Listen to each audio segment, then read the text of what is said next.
Elle était enceinte de 5 mois, chassée par sa belle famille et réduite à mendier dans la rue, jusqu'au jour où un mystérieux millionnaire s'arrêta et lui dit « J'ai une proposition à vous faire ». La suite de son histoire dépasse l'entendement. Zinab ne remarquait plus le vrombissement des bus, ni les cris des vendeurs à la sauvette. Elle était devenue insensible au bruit, au mouvement, à la vie qui se déroulait autour d'elle comme si elle n'existait pas. Son univers s'était rétréci à ce coin de rue, ce morceau de trottoir dur où elle s'asseyait chaque jour, une main posée sur son ventre, s'efforçant de ne pas pleurer. Sa main reposait sur son ventre rond de 5 mois. Ses doigts tremblaient, non seulement de faim, mais aussi de honte. La faim, on pouvait parfois l'ignorer, mais la honte, elle, hurlait en silence. Elle ramena ses jambes contre sa poitrine, ajusta le foulard usé sur sa tête et évitait de croiser le regard des passants. Ceux qui la foudroyaient de dégoût étaient plus faciles à supporter que ceux qui la couvraient de pitié. La pitié brûlait sa peau comme de l'acide. Elle n'avait plus rien. Ni argent, ni téléphone, ni foyer. Et le pire de tout, elle n'avait plus personne. 4 semaines plus tôt, à peine, Zinab était à l'hôpital. Elle s'y était précipitée avec une bouillie chaude pour son mari, Kola, qui devait passer des examens. Il se sentait faible, et le médecin l'avait gardé en observation pour la nuit. Elle se souvenait d'être entrée ce matin-là, le cœur rempli d'espoir, souriant aux infirmières, saluant poliment. Mais tout avait basculé en 1 seconde. Le médecin l'avait interceptée dans le couloir. « Madame Bellow, je suis désolée. » Elle se figea. « Désolée de quoi ? Où est mon mari ?» L'expression du médecin la brisa. « Il est décédé aux premières heures du jour. Nous avons fait tout notre possible. » Elle resta là, immobile, la bouche entr'ouverte. « Ce n'est pas possible. Je l'ai vu hier. Il disait qu'il allait bien. Juste un mal de dos. » « Votre mari avait un cancer du pancréas à un stade avancé, » expliqua doucement le médecin. « Il le savait. Il ne l'a dit à personne. Il voulait vous protéger. » Zinab sentit le sol se dérober sous ses pieds. Lorsqu'elle entra enfin dans la chambre et vit le corps sans vie de Kola, quelque chose se fendit en elle. Elle tomba à genoux, posa sa tête sur sa poitrine et pleura comme une enfant égarée. 1 semaine plus tard, elle se tenait devant le portail de la maison familiale de Kola, son sac d'hôpital encore à la main. Elle aurait dû se reposer, être entourée d'amour. Au lieu de cela, elle fut traitée comme une étrangère. Personne ne lui offrit à manger. Personne ne lui demanda si elle avait faim. La mère de Kola ne lui adressa pas la parole pendant 3 jours. Et quand les insultes vinrent, elles frappèrent sans pitié. « Tu es arrivée dans cette famille les mains vides, et maintenant tu veux récolter ce que tu n'as pas semé », cracha sa belle-sœur, ronque. « Maman ne t'a jamais aimé. Nous t'avons juste accepté à cause de Kola. Et maintenant, tu as utilisé ta sorcellerie pour le tuer. Il n'y a plus rien pour toi ici. » Zinab tint bon. « Je porte son enfant. » Ronque siffla. « Quel enfant ? Celui qui n'est même pas encore né ? Dehors. Il ne t'a rien laissé. » Ils ne la laissèrent même pas passer une nuit de plus. Le lendemain matin, ses vêtements furent jetés dans un sac en plastique et mis à la porte. Ils verrouillèrent le portail et lui dirent de retourner d'où elle venait. C'est ainsi qu'elle avait atterri ici. Désormais, chaque jour, elle s'asseyait dans ce coin et regardait les gens vivre. Elle observait les mères porter leurs enfants, les épouses tenir la main de leur mari, les jeunes filles rire avec leurs amis. Toutes ces choses qu'elle avait eues, envolées comme une bouffée de fumée. Elle avait cessé de prier, cessé d'espérer. Jusqu'à aujourd'hui. Un SUV noir s'arrêta à sa hauteur. Le moteur était silencieux. La vitre s'abaissa lentement, et un homme se pencha. Bien habillé, le regard calme, il la fixa droit dans les yeux. « Bonjour », dit-il. Zinab fut déconcertée. Personne ne la saluait jamais. « Bonjour », répondit-elle avec méfiance. Il la dévisagea un instant, puis déclara « J'ai une proposition à vous faire, madame. » Ses yeux se plissèrent. Quel genre de proposition ? Il ne souriait pas. Il n'était pas en train de jouer. J'ai des filles jumelles. Leur mère est partie. Je les élève seule. J'ai besoin d'aide. Quelqu'un qui puisse prendre soin d'elles, les guider, être une mère pour elles. Il marqua une pause, puis ajouta « Épousez-moi. » Juste sur le papier. Je vous offrirai un toit, de la nourriture, la paix. Vous vous occuperez des filles. Je prendrai soin de vous et de votre enfant à naître. Pas de romance, pas de pression. Nous restons ensemble pour les enfants. Zinab le regarda comme s'il venait de tomber du ciel. Elle ouvrit la bouche pour répondre, mais aucun son n'en sortit. Et juste comme ça, son monde était sur le point de changer à nouveau. Zinab ne dormit pas cette nuit-là. Allongée sur le même coin de trottoir, son foulard noué serré sur sa tête, le dos pressé contre le mur, son esprit refusait de se reposer. Ses doigts effleuraient sans cesse le bord de la carte de visite qu'il lui avait donnée. Idriss. C'était son nom. 5 lettres imprimées, nettement au-dessus d'un numéro de téléphone. Quel genre d'homme s'arrête devant une mendiante enceinte et lui propose le mariage comme s'il s'agissait d'une transaction commerciale? Elle avait rejoué ces paroles dans sa tête au moins 50 fois. Vous vous occuperez de mes filles, je prendrai soin de vous. Simplement. Aucune question sur ses origines. Aucun sermon, aucune suspicion. Juste une proposition. Au matin, ses lèvres étaient de nouveau sèches, ses os s'endoloris. Ses jambes étaient raides, mais son esprit était plus vif qu'il ne l'avait été depuis des semaines. Quand l'agitation matinale commença, avec les cris des receveurs de bus, les courses des écoliers et les commerçants traînant leurs brouettes, Zinab était déjà debout, époussetant la poussière de sa robe. Elle ne savait pas ce qu'elle allait faire, mais elle savait une chose, elle était fatiguée. Fatiguée de mendier. Fatiguée de l'humiliation. Fatiguée de sentir son bébé bouger dans son ventre comme s'il aspirait, lui aussi, à une vie meilleure. À 8 heures précises, le SUV noir s'arrêta de nouveau. Cette fois, Zinab n'attendit pas qu'il parle. Elle se leva et se dirigea vers le côté passager, tandis que la vitre s'abaissait. « Bonjour, dit-elle. » Il hocha la tête. « Avez-vous réfléchi ? » « Je ne sais pas quel genre d'homme fait une telle offre à une femme dont il ne sait rien, » répondit-elle honnêtement. « Mais j'y ai pensé toute la nuit. » Elle prit une profonde inspiration. « Je viens avec vous. » Il ouvrit la portière. « Montez. » Elle hésita une seconde entière. Son corps tout entier se figea. Puis elle monta. La climatisation lui parut divine. Les sièges étaient moelleux, l'intérieur de la voiture propre et silencieux. Elle resta assise, immobile, les mains sur ses genoux. « J'espère que je ne tombe pas dans un piège, » dit-elle à voix basse. Idriss la regarda du coin de l'œil. « Pas de piège, juste des règles de base. Vous n'êtes pas ici pour être une épouse au sens romantique du terme. C'est un arrangement pour le bien des enfants. Vous vivrez dans la maison, vous vous occuperez d'eux, et je subviendrai à vos besoins et à ceux de votre bébé. Nous garderons une relation respectueuse. Le moment venu, si vous souhaitez partir, vous serez libre de le faire. » Zinab hocha lentement la tête. « Compris. » La voiture traversa des quartiers huppés, passant devant des résidences sécurisées, jusqu'à ce qu'elle tourne enfin dans l'allée d'une grande demeure blanche, entourée de hautes clôtures et de jardins impeccables. Les yeux de Zinab s'écarquillèrent en sortant. La maison était silencieuse, grandiose, intimidante. Une femme d'âge mûr en uniforme sortit de la maison, une petite serviette à la main. Elle s'arrêta net en voyant Zinab. « Madame. »« Monsieur ?» demanda-t-elle. « Voici Zinab, » dit calmement Idriss. « Elle reste avec nous désormais. Préparez la chambre d'amis. » Zinab se tenait là, mal à l'aise, ne sachant que faire de ses mains. La maison sentait le savon et l'encaustique. Le sol était carrelé. Il y avait des fleurs dans un vase à l'entrée. Elle n'avait pas mis les pieds dans une maison propre depuis la mort de Kola. Amaka, la gouvernante, la conduisit à l'étage dans une belle chambre aux rideaux vert pâle et au lit immense. « C'est trop, » murmura Zinab. « Monsieur a dit de vous mettre à l'aise, » répondit Amaka d'un ton neutre. Une fois seule, Zinab s'assit sur le bord du lit, serra son ventre et pleura silencieusement. Elle n'était pas triste. Elle n'avait même pas peur. Elle était simplement submergée. Dans l'après-midi, Idriss rentra du travail et frappa à sa porte. « Préparez-vous, » dit-il. « Nous allons faire des courses. » La bouche de Zinab s'ouvrit. « Des courses ? Vous ne pouvez pas vivre ici avec l'apparence de quelqu'un qui a dormi dans la rue. Je vous attends dans la voiture. » À la boutique, elle essaya des robes de maternité, des sandales neuves, des sous-vêtements et un sac à main décent. Ses cheveux furent lavés et tressés. Quand elle se regarda dans le miroir, elle eut du mal à se reconnaître. Idriss ne dit pas grand-chose. Il paya simplement pour tout et lui tendit une petite enveloppe. « Qu'est-ce que c'est ?» demanda-t-elle. « De l'argent de poche, au cas où vous auriez besoin de quelque chose. » Zinab le regarda attentivement. « Pourquoi faites-vous tout cela pour moi ?»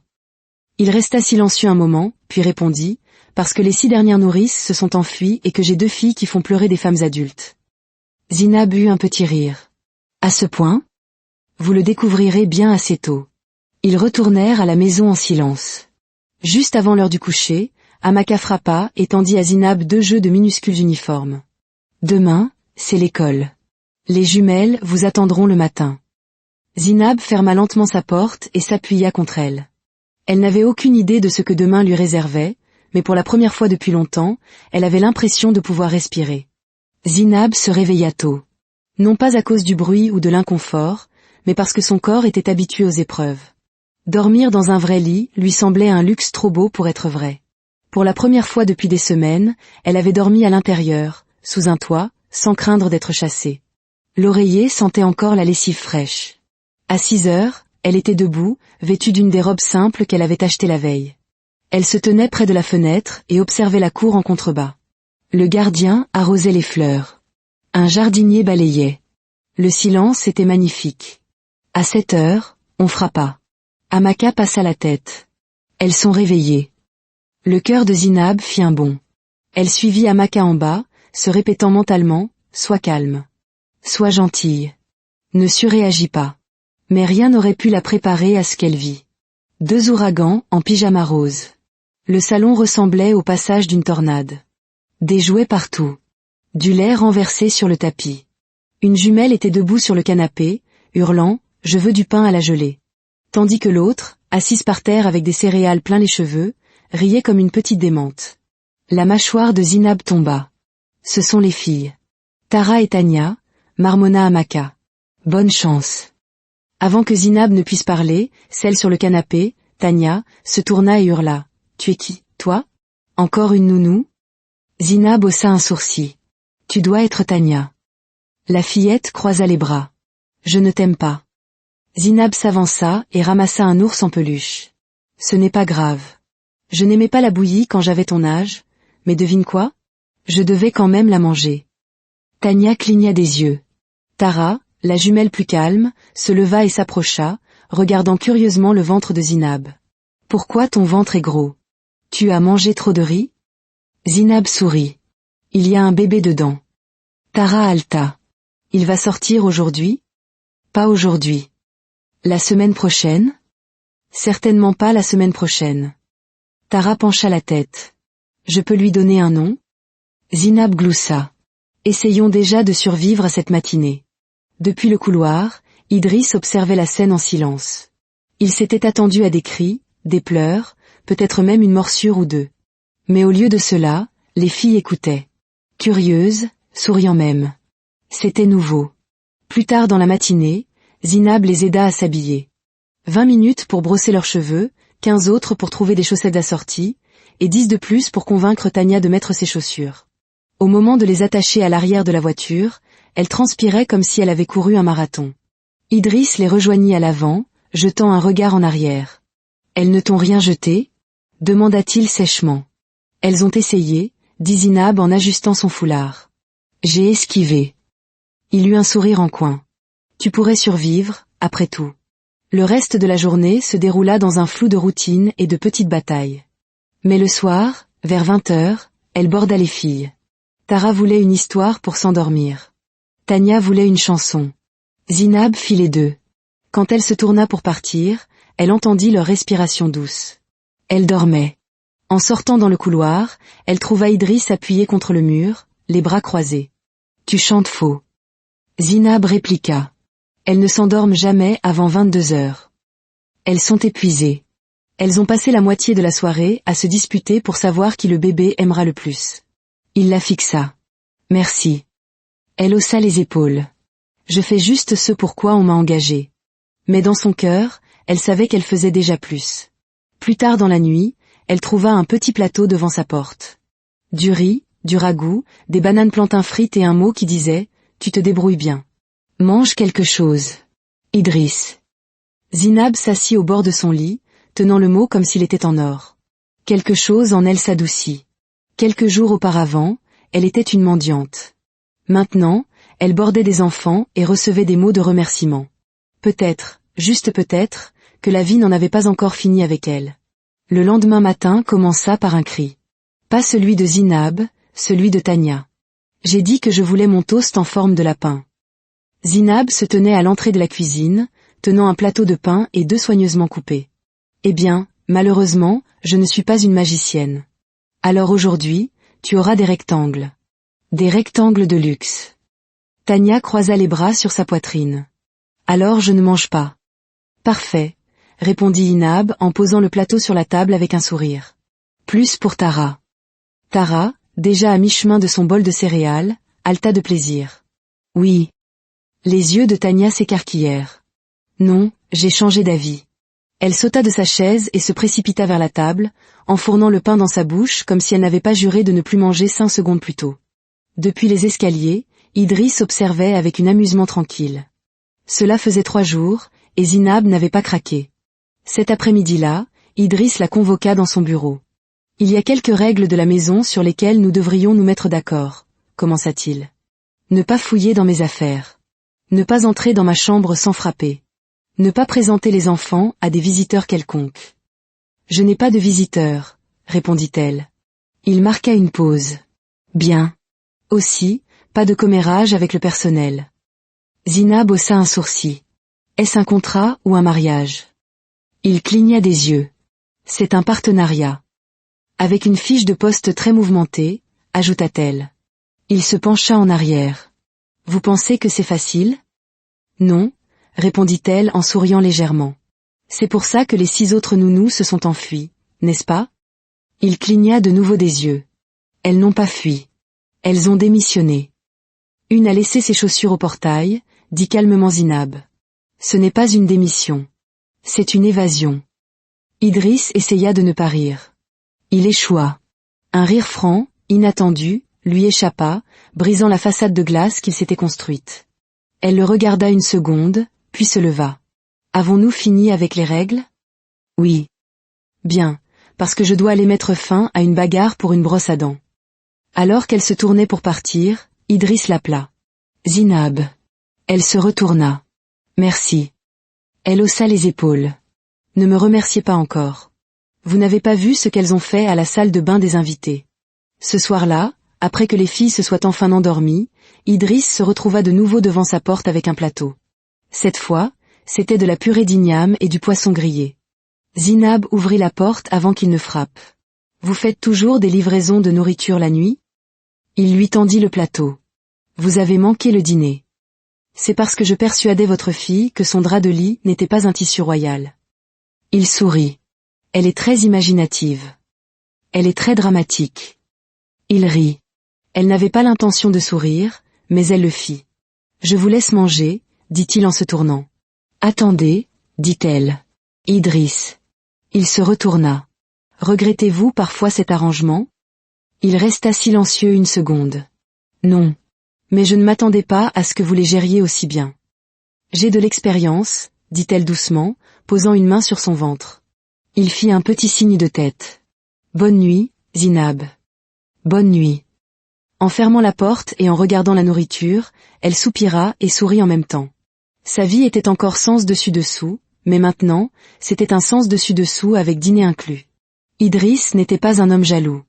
Du moins, c'est ce qu'il croyait jusqu'à ce que son ami Dio débarque un samedi après-midi. Dio était grand, bruyant, et le genre d'homme qui a toujours quelque chose à dire. Il arriva sans prévenir, comme d'habitude, entrant dans la maison en jean et lunettes de soleil, comme s'il en était le propriétaire. « Mon pote !» cria Dio en frappant Idriss dans le dos. « Tu nous cachais ce manoir et cette femme magnifique. » Zinab descendait juste les escaliers avec Tara et Tania, vêtue d'une simple robe ajustée. Son ventre rond se dessinait doucement sous le tissu, et sa peau était éclatante. Dio la fixa un peu trop longtemps. « Waouh, alors c'est ça, le nouvel arrangement? Pas étonnant que tu ne répondes plus à mes textos. » Zinab haussa un sourcil. « Pardon ?» Idriss se racla la gorge. « Elle n'est pas un sujet de discussion. » Plus tard dans la journée, alors que Zinab était dans la cuisine, Dio entra, s'appuyant nonchalamment contre le cadre de la porte. « Alors, Zinab, dis-moi. Comment une femme comme toi finit-elle ici? Tu as l'air de sortir d'un magazine, pas d'être assise par terre à mendier. » Zinab ne leva pas les yeux de ses légumes. « La vie est arrivée. Ça arrive aux meilleurs d'entre nous. »« Quand même, dit Dio en souriant. Tu as cette beauté rare.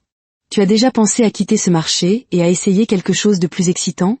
Moi, par exemple ?» Zinab se tourna lentement. « Avez-vous l'habitude de flirter avec des femmes enceintes qui préparent un ragoût ?» Il rit. « Ça dépend de leur beauté. » À ce moment précis, Idriss entra. Dio, puis-je te voir dans mon bureau? Maintenant. Les yeux d'Idriss se rétrécirent. Maintenant. Zinab continua de couper ses légumes comme si de rien n'était. Plus tard dans la soirée, elle trouva Idriss faisant les 100 pas près de la fontaine. « Ça va ?» demanda-t-elle. Il s'arrêta. « Qu'est-ce qu'il t'a dit ?» Elle haussa les épaules. « Les bêtises habituelles. Je l'ai ignoré. Je suis désolée. Il n'en avait pas le droit. » Zinab pencha la tête. « Pourquoi es-tu si agitée ? Je pensais que nous étions juste des coparents. » Il la regarda longuement. « Nous le sommes ?» Elle sourit d'un air entendu. « Arrête de faire les 100 pas, comme si on t'avait volé ta dot. » Il détourna le regard. La voix de Tania retentit de l'étage. « Maman Zinab. Tara vient de verser du jus dans ma chaussure. » Zinab Supera. C'est mon signal. Elle s'éloigna. Idriss la regarda partir, agacé que son départ le laisse avec un sentiment de vide. Cette nuit-là, Zinab trouva une autre note avec son plateau repas. « Merci de ne pas avoir empoisonné mon ami. Idriss. » Elle éclata de rire. De sa chambre à l'étage, Idriss l'entendit et sourit. L'excursion au parc du dimanche était censée être simple. Rien de dramatique. Grosse erreur. Dès que Zinab descendit les escaliers, l'atmosphère changea. Elle portait un chemisier à fleurs doux, un jean qui moulait ses hanches un peu trop parfaitement pour un dimanche décontracté, et son ventre de femme enceinte était mis en valeur comme dans un magazine de mode. Même Tania Alta, « Maman Zinab, tu ressembles à une princesse. » Tara corrigea, « Non, une reine. Une reine très chère. » Au parc, ce fut le chaos. Des hommes dévisageaient Zinab sans vergogne. Un agent de sécurité murmura en passant, « Mon Dieu, quand m'enverras-tu la mienne ?» Puis, un homme audacieux s'approcha. « Salut, vous avez laissé tomber quelque chose. » Zinab leva les yeux. « Quoi donc ?» Il sourit. « Mon cœur. » Idriss faillit s'étouffer. Avant que Zinab ne puisse répondre, il se matérialisa derrière elle comme une ombre. Elle est mariée, enceinte, occupée. Essayez ailleurs. L'homme recula, penaud. Zinab cligna des yeux. C'était inutile. Je protège juste mon investissement, dit Idriss un peu trop vite. Quel investissement? Je pensais que c'était un mariage blanc. Je ne le pensais pas comme ça, marmonna-t-il. Alors que la journée avançait, l'humeur d'Idriss s'assombrissait chaque fois que quelqu'un regardait Inab. Il se raidissait à chaque regard masculin, une fureur sourde montant en lui, primitive et possessive. Sur l'air de jeu, Tara tomba. Zinab se pencha pour la nettoyer et Idriss, debout à côté d'un stand de pop-corn, se tourna brusquement pour faire face à un arbre. Zinab leva les yeux. « Qu'est-ce que tu fais ?» Il fixa le tronc d'arbre. « J'apprécie la nature. » L'arbre? Il est très texturé. Idriss, es-tu jaloux? Il se retourna trop vite. Quoi? Moi, jaloux? S'il te plaît. Elle s'approcha, chuchotant. Tu respires comme un dragon jaloux depuis ce matin. Il se racla la gorge. Je suis juste, vigilant. De retour à la maison, les jumelles s'endormirent sur le canapé. Zinab se dirigea vers la cuisine pour un repas tardif quand Tamaka entra avec une petite enveloppe. C'est pour vous, dit-elle avec un sourire malicieux. Oga écrit des mots maintenant. Zinab l'ouvrit. À l'intérieur, un message manuscrit. Peut-être que j'étais un peu jaloux. Mais peux-tu m'en vouloir? Tu avais l'air heureuse aujourd'hui, et j'ai réalisé que je veux être la raison de ce bonheur. Zinab gloussa. Cet homme était en train de tomber amoureux d'elle. Elle qui avait été chassée, humiliée, réduite à mendier, était aujourd'hui l'objet d'une dispute publique. C'était un progrès. Idriss essaya d'agir normalement. Il saluait Zinab le matin comme si de rien n'était. Il demandait si les jumelles avaient mangé leurs légumes. Mais ça ne marchait pas. Zinab était passée de la femme qu'il avait ramassée sur le bord de la route à la personne dont le rire résonnait dans sa tête longtemps après qu'elle soit allée se coucher. Ce jeudi matin, elle descendit dans une nouvelle robe de maternité bleu tendre qui épousait son ventre de la plus belle des manières. Idriss renversa son verre de jus. Les jumelles crièrent, « Papa renverse comme un bébé ». Zinab rit. « Ça va ?»« Bien », marmonna Idriss en essuyant la table trop agressivement. « Juste la gravité. » Dans l'après-midi, il craqua. Il entra dans le salon. « Zinab. Cet arrangement, il a mieux fonctionné que prévu. Les filles t'adorent. » La maison revit. Zinab cligna des yeux. Idriss, essaies-tu de me renvoyer ou de me demander en mariage? Il rit, gêné. Ni l'un ni l'autre. Je veux juste dire que, je ne pense plus que cela devrait être temporaire. Peut-être que nous devrions arrêter de prétendre que nous faisons ça uniquement pour les enfants. Il y eut un silence. Puis Inab éclata de rire. Un rire franc, puissant, qui la plia en deux. Idriss la dévisagea. Qu'est-ce qui est drôle? Elle essuya ses larmes. Tu dis, arrêtez de prétendre, comme si nous ne nous lancions pas des regards en cachette depuis des semaines. Je te vois, Idriss. La façon dont tu me regardes quand je parle aux filles. Il cligna des yeux. Il y a quelque chose de très attirant dans la façon dont tu sers le riz. Elle haussa un sourcil. C'est ton langage de l'amour, la nourriture? Il s'approcha. Je suis sérieux. Elle le regarda, vraiment. L'homme d'affaires froid avait disparu. Devant elle se tenait un homme différent, plus doux, plus chaleureux, réel. Moi aussi, dit-elle doucement. J'ai arrêté de prétendre il y a longtemps. Avant qu'il ne puisse ajouter quoi que ce soit, la voix de Tania retentit. Maman Zinab, papa, on est rentré tôt. Ils sursautèrent comme des adolescents pris en faute. Ce soir-là, au dîner, Tara annonça, Maman Zinab est notre maman maintenant. Papa l'aime plus que son ordinateur portable. Tania cria, on devrait faire un mariage. Avec un gâteau et des paillettes. Idriss toussa. Zinab s'étouffa avec son eau. Tania fit la moue. Pourquoi pas? J'ai déjà dit à ma maîtresse que ma maman est enceinte et qu'elle va épouser mon papa. La cuillère de Zinab se figea en l'air. Idriss baissa les yeux sur son assiette et marmonna, c'est officiel. Il n'y a plus de retour en arrière. Plus tard dans la nuit, il glissa une autre note sous sa porte. Alors, quel parfum pour le gâteau de mariage aimes-tu? Zinab ramassa la note, la pressa contre sa poitrine et murmura, vanille. Avec beaucoup de paillettes. Le jour du mariage arriva vite.